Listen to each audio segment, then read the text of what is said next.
Soyez les bienvenus à ce rendez-vous d'information. Voici les titres sommaires de ce journal. Dans le nord de la Côte d'Ivoire, inauguration par le chef de l'État de l'axe reliant les communes de Gbéléban et Odiéné. La voie longue de 73 km a été bitumée à coût de 38,3 milliards de francs CFA. Il suffira désormais de 45 minutes pour relier ces deux communes. À quelques jours du scrutin présidentiel, 230 journalistes sont formés sur la responsabilité des médias en période électorale. Un renforcement de capacité éditoriale et rédactionnelle au cours duquel le ministre de la Communication et des Médias, Sidi Tiemoko Touré, a exhorté les journalistes à davantage de professionnalisme. Et au Mali, la récente libération d'otages met la lumière sur les nombreux otages nationaux encore retenus par les ravisseurs. Il y aurait des dizaines d'otages aux mains des groupes terroristes. Ce seraient des représentants de l'État malien et des hommes d'affaires.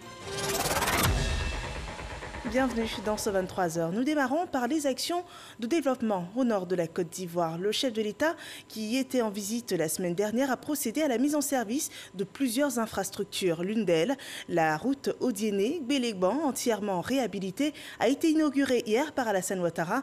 Les usagers en sont soulagés. Il leur suffira de juste 45 minutes pour rallier ces deux communes du Kabadougou. C'est ce que nous rapporte Mahama Traoré. Bitumer l'axe Odiéné-Gbéléban. Cette promesse faite par le chef de l'État en 2015 est désormais une réalité. Toute la population est contente et nous disons merci à notre fils, merci à notre frère, merci à notre neveu. Avant, nous faisions 4 heures de temps. Aujourd'hui, pour 45 minutes, nous sommes à Gbéléban. Nous lui disons merci. C'est un sentiment de joie, de fierté en tant qu'acteur du secteur du transport routier. Tout le district du Denguélé va donc ressentir l'impact économique de ces échanges entre la Côte d'Ivoire et la Guinée. Les travaux ont consisté à créer une chaussée de 2 voies. Chacune mesure 3,5 mètres de largeur. Le chantier, quant à lui, a généré plus de 300 emplois. C'est une route de 73 km qui a été réalisée aujourd'hui pour un coût d'environ 38 milliards de francs CFA. Le BNED s'est assuré que l'entreprise qui a été sélectionnée pour réaliser les travaux a respecté le cahier des charges qui lui a été donné. Donc nous avons une couche de 5 cm de béton bitumineux qui a été calculée en fonction du trafic qui a été observé sur ce tronçon et nous sommes confiants quant à la durabilité de la route. C'est sur cette nouvelle voie que le chef de l'État a rallié Gbéléban depuis Odiéné. Dès son arrivée, il a procédé à la mise en service officielle de l'ouvrage. Cette route est importante. Quand je suis venu en 2015, je crois, pour inaugurer le pont qui relie Gbéléban à la frontière guinéenne, j'avais promis de réaliser cette route. Et donc maintenant, c'est chose faite. J'en suis heureux parce qu'avant, il fallait 4 heures pour aller d'Odiéné à Gbéléban. Et aujourd'hui, il faut 45 minutes. Certains le font même à moins de cela. Donc ça a eu des créations d'emplois.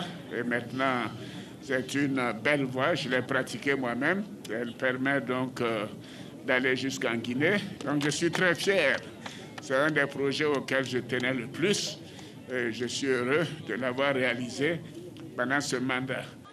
Érigé en commune en mai 2018, Gbéléban est aujourd'hui devenu une cité coquette avec ses nombreuses rues bitumées. Ce département de la région du Kabadougou bénéficie également d'une voie de contournement qui permet aux automobilistes de rallier plus aisément la frontière ivoiro-guinéenne située à 4 km de Gbéléban.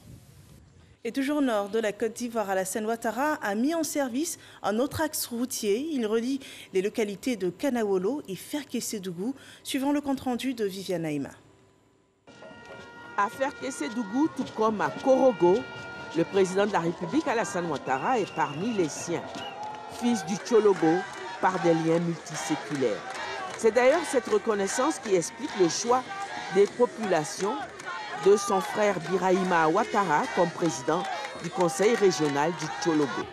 Le vendredi, en fin d'après-midi, après avoir reçu à Korogo tous les chefs coutumiers de la région des Savanes, au nombre desquels ceux de Ferkessédougou, pour un échange privé, le président de la République, Alassane Ouattara, devait se rendre dans la journée de ce samedi 10 octobre à Ferkessédougou pour l'inauguration de la route Kanawolo Ferkessé-Dougou, qui vient d'être réhabilité. Les populations sont sorties nombreuses pour manifester leur joie d'accueillir le président Alassane Ouattara, fils du Tchologo, et pour lui signifier leur reconnaissance pour cet acte de développement. Ceux qui connaissaient cette route il y a, disons, une dizaine d'années savent le travail qui a été accompli. Et on ne peut que remercier le chef de l'État pour avoir pensé à nos régions, pour avoir donc mis à la disposition de tous les Ivoiriens cette belle route. Cette route dessert autant évidemment la Côte d'Ivoire que le Burkina, le Mali, le Niger. Donc il est évident que c'est un instrument de taille pour le transport des biens et des personnes. Voilà. Donc ça participera de la vie économique de la nation. Donc c'est à saluer à plus d'un titre. Ce tronçon de route Kanawolo-Ferkessé-Dougou, réhabilité et qui est inauguré ce samedi 10 octobre, est un acte important posé par le gouvernement, quand on sait l'importance de cette infrastructure routière pour l'économie nationale. En effet, les camions de bétail venant du Burkina Faso et du Mali et qui approvisionnent la Côte d'Ivoire passent par l'axe Kanawolo-Ferkessé-Dougou pour arriver à Bouaké et partant atteindre le sud du pays, Abidjan. L'axe Kanawolo-Ferké était dans un état de dégradation très avancé, cette route n'ayant pas été réhabilitée depuis 40 ans. C'est donc un acte majeur posé par le gouvernement sous la conduite du président Alassane Ouattara. Les travaux de réhabilitation avaient été lancés en 2017 par le Premier ministre Amadou Gon Coulibaly. L'exécution des travaux a duré 24 mois. Le gouvernement a bénéficié pour ce faire du soutien financier de l'AFD, l'Agence française de développement, dans le cadre du CD2, le contrat de désendettement et de développement. Donc pour toute cette infrastructure importante, dans le schéma directeur transport du pays, et donc qui a été financé en 2 lots. Un premier lot qui relie Bouaké à Kanawolo et ensuite de Kanawolo ici à Ferké où se tient cette inauguration. Donc ce sont des financements importants qui ont été apportés par la France, par le canal de l'Agence française de développement. Donc un premier lot de 96 milliards de francs CFA et un second, pour le lot qui est inauguré aujourd'hui, de 58 milliards de francs CFA. En plus de la réhabilitation des 95 km de route bitumée entre Kanawolo et Ferké, le projet prévoit aussi le bitumage de plusieurs kilomètres de voirie à l'intérieur de Ferkessé-Dougou et à l'intérieur de Tafiré, la ville voisine.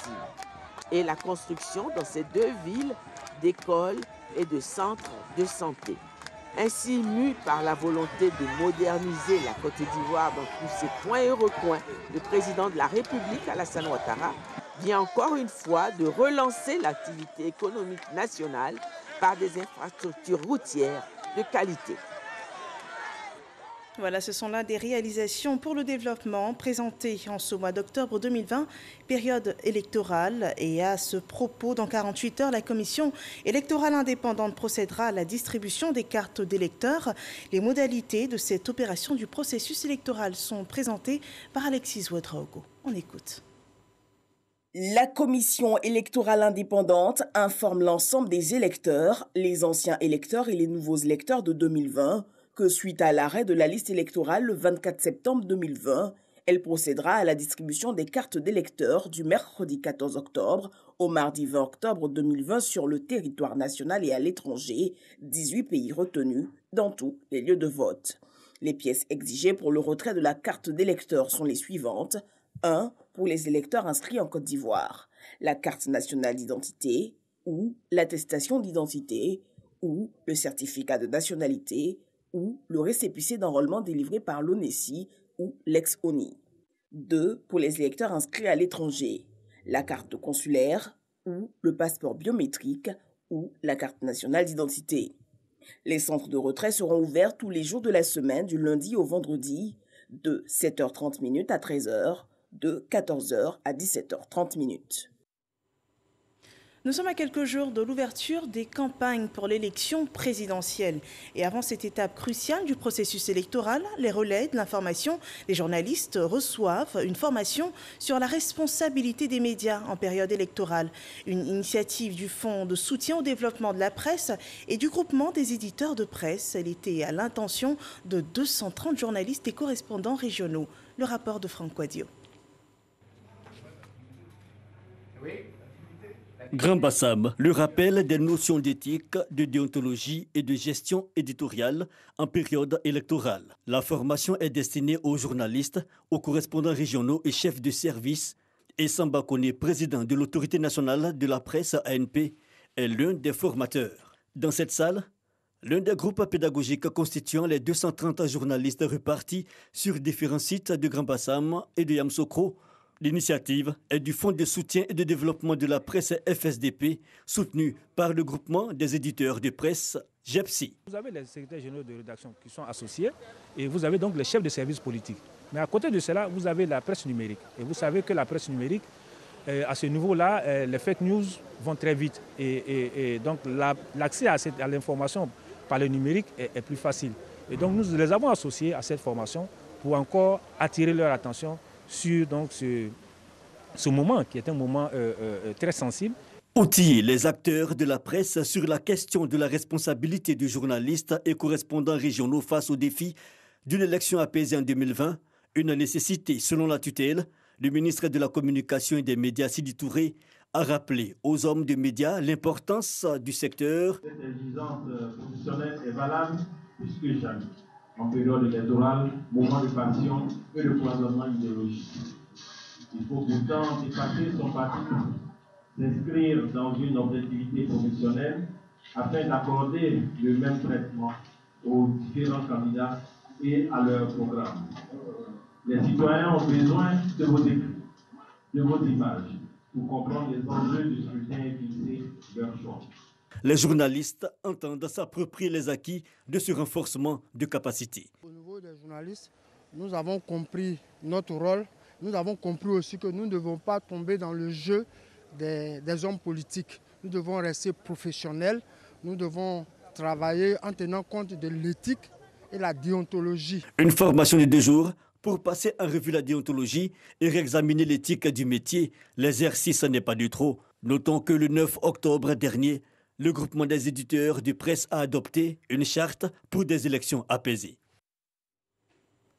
Une autre séance de formation pour les journalistes. Cette fois, elle est spécifique. Elle concerne la presse numérique et imprimée. Les thématiques portent sur les infractions en ligne, les contenus des messages et la modération.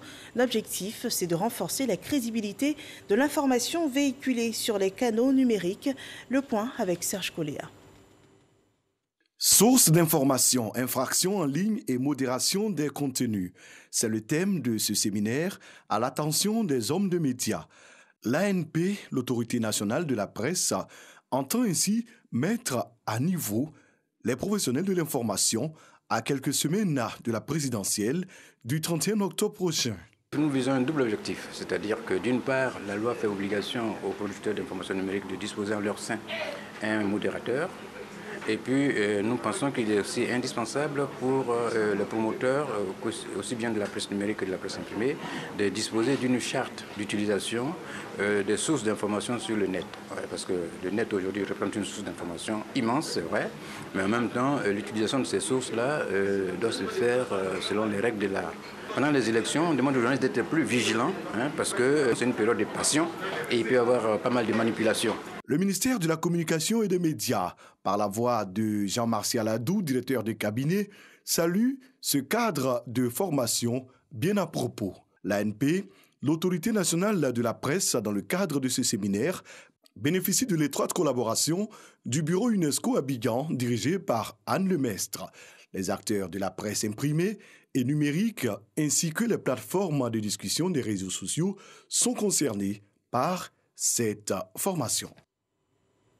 La cohésion sociale, au-delà des mots, c'est un mode de vie. Les Ivoiriens sont chaque jour invités à l'adopter ou à le pratiquer. La sensibilisation n'épargne aucune couche sociale, encore moins la jeunesse. L'avenir de notre pays, et pour assumer cet avenir, cette jeunesse est sensibilisée à l'autonomisation et à l'entrepreneuriat. Une session d'échange à l'endroit des jeunes de Grand Bassam a d'ailleurs eu lieu. Godefroy Okambawa rend compte. Face aux jeunes du département de Grand Bassam, le ministre de la Promotion, de la Jeunesse et de l'Emploi des Jeunes a eu des échanges directs et ouverts en ce qui concerne leur insertion socio-professionnelle. Occasion pour les jeunes du département de Grand Bassam de poser des préoccupations et de s'informer sur les actions de développement initiées à leur profit. Nous ne sommes pas prêts pour des violences post-électorales, mais nous sommes plutôt prêts pour entreprendre et gagner notre vie.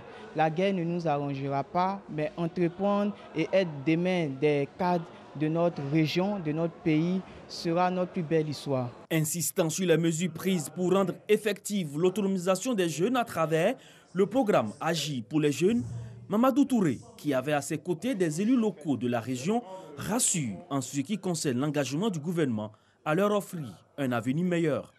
Il a également souhaité que les jeunes ne soient pas un instrument de déstabilisation, mais des partenaires pour le développement. Je note que ces jeunes apprécient les actions menées par le gouvernement, mais attendent encore beaucoup. D'ailleurs, nous avons remis quelques chèques pour Agir 3, pour Bassam. C'était 100 de jeunes qui étaient prévus. Nous allons multiplier ce nombre par 3 pour un financement initial de 50 millions de francs CFA. En accord avec le maire, nous allons passer à 150 millions de francs CFA pour venir en aide donc aux jeunes de Bassam. Le développement de la Côte d'Ivoire passe également par l'autonomisation de la femme, surtout celle vivant en milieu rural, a indiqué Miss Belmont Dogo, la secrétaire d'État chargée de l'autonomisation des femmes. À ce jour, plus de 1000 jeunes de Grand Bassam sont formés à des métiers ou bénéficient d'un emploi.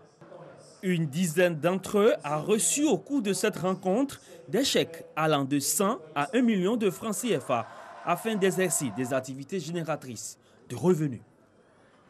Alors on parle de cohésion sociale, autonomisation de la jeunesse et cet autre défi, la lutte contre la Covid-19. Comment évolue d'ailleurs la situation sanitaire en Côte d'Ivoire? Réponse après ce jingle.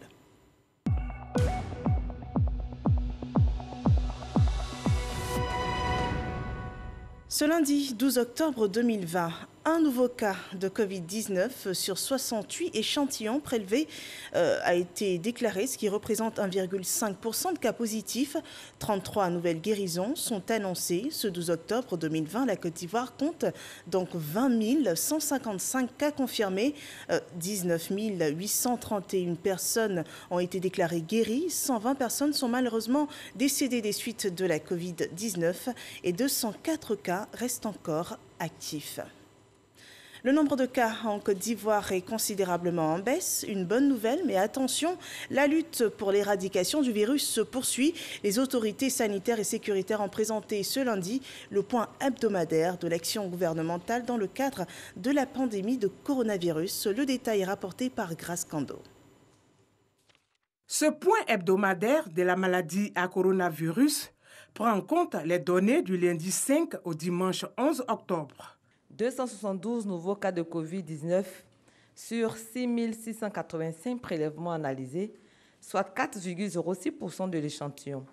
349 nouvelles guérisons portant le nombre total de personnes déclarées guéries à 19 798, 0 décès notifiés, maintenant le nombre total de décès de Covid-19 notifiés à 120, soit 0,59% des cas.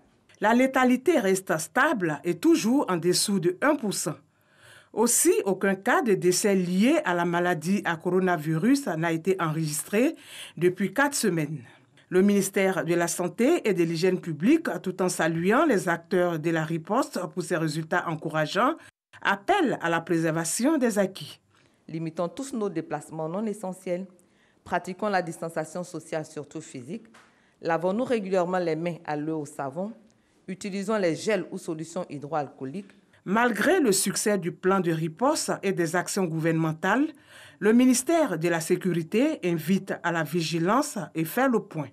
Dans le ressort de la préfecture de police d'Abidjan, maquis contrôlés, 509, bars et boîtes de nuit contrôlés, 280, Restaurants contrôlés, 312. Hôtels contrôlés, 255. Soit un total de 1356 établissements visités et contrôlés. Selon le porte-parole de la police, le constat demeure le même, l'inobservation regrettable des mesures sécuritaires et sanitaires. À présent, une opération citoyenne, elle a été enregistrée le 9 octobre dernier. C'est un don collectif de sang orchestré par la Poste de Côte d'Ivoire pour marquer la journée mondiale de la Poste. Et à cette occasion, de nouveaux postes timbres à l'effigie du président de la République Alassane Ouattara ont été présentés. Et selon le directeur général de la Poste, ces nouveaux timbres intitulés Alassane Ouattara, le bâtisseur, sont le symbole des réalisations et des actions de développement initiées par le chef de l'État ivoirien. La résilience des femmes productrices durant la pandémie de coronavirus est louée ce lundi à Korogo pour les encourager. Du matériel agricole d'une valeur de 50 millions de francs CFA a été remis aux coopératives de femmes des régions du Poro, du Tchologo et de la Bagoué. C'était à l'occasion de la célébration de la Journée mondiale de la femme rurale. Plus de 3000 femmes ont pris part à l'événement qui avait pour thème « Femmes rurales et sécurité alimentaire dans le contexte post-Covid-19 ». La secrétaire d'État chargée de l'autonomisation des femmes a remis également le prix Amadou Gon Coulibaly de la meilleure coopérative féminine innovatrice à 4 coopératives. Le compte-rendu de nos reporters vous sera proposé au cours de nos prochaines éditions. Dans le domaine de la formation professionnelle, 80 acteurs de la filière bijouterie et des métiers annexes ont reçu leur diplôme après 30 jours de formation. Un renforcement de capacités théoriques et technologiques dans les filières de bijouterie, joaillerie, d'orfèvrerie, dont nous parle Patricia Omouetia. Ils sont enseignants, formateurs, bijoutiers, professionnels et chefs d'entreprise. Durant 30 jours, ils ont suivi une formation théorique et technologique dans les filières de bijouterie, de joaillerie, d'orfèvrerie à l'école ivoirienne de bijouterie et des métiers annexes de Makori. Le projet a été financé par le Fonds de développement de la formation professionnelle pour un coût d'environ 124 millions de francs CFA. On a tenu vraiment à leur donner cette formation pour qu'en allant sur le terrain, ils puissent avoir un bagage suffisamment lourd pour affronter les vicissitudes de la vie professionnelle. C'est la toute première fois, depuis sa création en 1972, que cette école bénéficie d'un tel renforcement des capacités en théorie et en technologie par des experts français. Plus ils auront des formations comme ça, plus ils auront un niveau élevé et ça servira un peu à toute la bijouterie de Côte d'Ivoire. En joaillerie, en sertissage et en polissage. Vraiment, ça nous a apporté un plus à notre formation de 3 ans que nous avons reçue depuis 2000. Pour la directrice de l'école, cette initiative se veut le point de départ d'une dynamique nouvelle de l'école et de la filière bijouterie. Le conseiller technique, représentant le secrétaire d'État, Brice Kwasi, a exhorté à pérenniser cette activité pour adapter la formation aux besoins des professionnels du secteur. Près de 80 professionnels de la bijouterie ont reçu une formation en sertissage, maquettis, polissage. Donc au terme de cette formation, les bijoutiers seront à même de pouvoir réaliser les bijoux répondant aux normes internationales. Il y a des structures étatiques qui sont chargées d'insérer les jeunes. Nous allons faire appel à ces institutions-là pour les prendre en charge et les accompagner dans l'insertion. Créée en 1972, l'école ivoirienne de bijouterie et des métiers annexes est une école qui a pour mission de former des jeunes filles et jeunes hommes au métier de la bijouterie et des métiers annexes. L'école compte 50 apprenants. Ils recevront à leur tour leur attestation de fin de formation dans 5 mois. Nous partons à présent dans nos régions où le président de la République, Alassane Ouattara, répond aux doléances des chefs traditionnels. Lors de sa visite d'État dans le Moronou, il avait exprimé le besoin, ces chefs traditionnels avaient exprimé le besoin d'être dotés de moyens de mobilité. Eh bien, c'est chose faite. La chefferie du royaume du Moronou a reçu un car. Les images de la remise de l'engin sont commentées par Alexis Ouedraogo. Mettre donc la clé. Voilà. La chefferie du royaume du Moronou a demandé lors de la visite d'État dans la région des moyens de mobilité, dont des cars, pour lui permettre de se déplacer facilement dans le cadre de ses activités. Dimanche, répondant à cette doléance, l'inspecteur général d'État Théophile Awandoli a remis, au nom du chef de l'État, un premier quart. Le don a été reçu par Nonan Kouadio Jean Théophile, chef du village d'Agbossou. Quand le président les a reçus, ils ont fait quelques doléances et parmi ces doléances, il y avait des cas. Et donc le président a bien voulu accepter vraiment prestamment de leur offrir ce quart que je leur ai remis ce matin. Quand on nous demande de venir, de partir et qu'il faut toujours aller à la gare, c'est un peu gênant pour les chefs que nous sommes avec les groupes que nous traînons. Nous avons donc demandé un véhicule pour être un peu indépendant des transporteurs. Aujourd'hui, c'est chose faite, c'est un soulagement et c'est une grande satisfaction. Outre cette remise de dons à la chefferie du Moronou, l'inspecteur général d'État a à titre personnel remis au collectif des chefs traditionnels du département de Bongouanou un important lot de matériel composé de bureaux, chaises, réfrigérateurs, ordinateurs pour le siège du collectif des chefs du département de Bongouanou. Et comme ce quart qui fait la joie du royaume du Moronou, 2 ambulances ont été remises aux populations du Gantougo. C'est une solution pour la prise en charge et l'évacuation des personnes malades. Sidonie Davila. Les gestes de la première dame Dominique Ouattara en faveur des populations ne se comptent plus dans le pays. La remise d'une ambulance au centre de santé de la sous-préfecture de Penda Boroko, département de Bondoukou, témoigne de son attachement à l'amélioration des conditions de vie des populations. Pour le député Maïsan Kofi Noël, qui a fait le lobbying pour l'obtention de cette ambulance, ce geste de la première dame est à saluer. Infiniment merci à Madame la Première Dame pour cette gratitude, pour cette opportunité qu'elle offre à notre sous-préfecture, mais également avec son époux qui, de jour comme de nuit, se bat pour les populations ivoiriennes. Disponible, sa femme l'est. Et donc je ne peux pas être au niveau de cette tribune sans lui dire merci. Les mots me manquent pour lui exprimer ma gratitude. Et je voudrais dire à son représentant, traduisez la gratitude, l'infinie gratitude, j'allais dire, de l'ensemble des populations. Comme Penda Boroko, Boromba, sous-préfecture de Bondoukou, a également reçu son ambulance. Ce don de l'international ivoirien Yaokwasi Gervais, dit Gervigno, au dispensaire de ce village, situé à 2 km du Ghana voisin, vient renforcer le plateau technique de ce centre et contribuer ainsi au développement de la région du Zanzan. Un don réceptionné par le parrain, le secrétaire d'État Siaka Ouattara et Maïsan Kofi Noël, des fils de la région, qui ont témoigné toute leur reconnaissance au donateur Gervigno.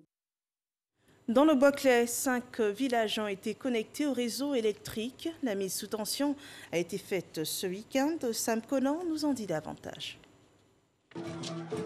Les habitants des villages de Tiazalé, Lehiri Gaudier, Titidou et Babodou, dans la sous-préfecture de Sago, département de Sassandra, n'auront plus besoin des panneaux solaires et autres batteries pour suivre la radio et la télévision. Désormais, ces villages sont connectés au réseau électrique national, grâce au PRONER, Programme national d'électrification rurale, mis en place par le gouvernement. Nous disons merci au président Ouattara pour cette œuvre qu'il nous donne aujourd'hui. Et c'est une date qui sera pour nous gravée dans nos mémoires. Nous le soutenons, nous sommes avec lui. Nous, le peuple gaudier, nous sommes derrière lui. Un coup KO. Alassane, merci. C'est le ministre Philippe Légré, président du conseil régional du Boclès, qui a procédé à la mise sous tension des 5 villages. Quand on dit lumière, là, les gens confondent. La lampe tempête est une lumière, la bougie est une lumière. Mais quand on dit courant, là, ça veut dire l'électricité. Et là, le président Ouattara vient de donner du courant, c'est-à-dire de l'électricité. C'est pourquoi, dès qu'on dit son nom, les gens ajoutent un coup KO. Il va de soi. Et si toute la région est pour le président Ouattara. Avant 2011, le taux d'électrification dans la région du Boclès était de 11%. Aujourd'hui, ce taux est passé à 85%. Depuis quelques mois, des poteaux électriques sont acheminés chaque jour dans des villages.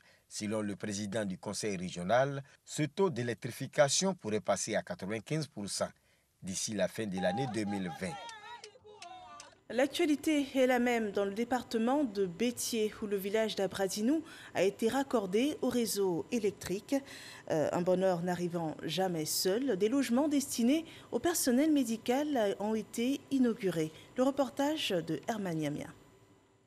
Après 25 ans d'utilisation de groupes électrogènes pour alimenter les ménages à Abradinou, village du département de Béthié, les populations peuvent désormais passer à une autre phase du développement. Le village vient d'être raccordé au réseau électrique national.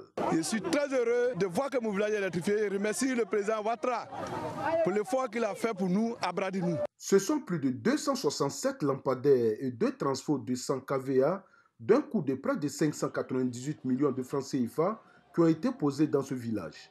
En plus de la lumière, le centre de santé du village vient d'être doté de 2 villas de 4 pièces chacune pour le logement du personnel médical. Ces 2 villas, qui ont coûté plus de 50 millions de francs CFA, ont été offertes par la fondation LONASI. La LONASI œuvre au quotidien à l'amélioration du bien-être de nos populations par des investissements dans les secteurs de la santé, de l'éducation et de tous les secteurs en vue de faire reculer la pauvreté dans notre pays. En 2 ans de mandat, Abradinou est l'un des grands bénéficiaires des actions de développement du président de la République Alassane Ouattara, selon le président du conseil d'administration de l'AIGF, Pascal Bourouaka, par ailleurs cadre du village. D'abord le bac qui est là, que nous avons obtenu en 2014. Et ce bac-là a considérablement atténué notre souffrance. Ensuite, il y a notre centre de santé. Grâce à la première dame, nous avons reçu une ambulance flambant neuve il y a 5 ans. Aujourd'hui, nous sommes connectés au réseau électrique national et puis au moment où je vous parle, il y a notre collège de proximité dont la construction a démarré. Des actions de développement, Abradinou en a bénéficié, certes, mais avec la croissance de la population estimée aujourd'hui à plus de 3000 âmes, les populations ont du mal à disposer en permanence d'eau potable. Elles souhaitent donc la construction d'un château d'eau.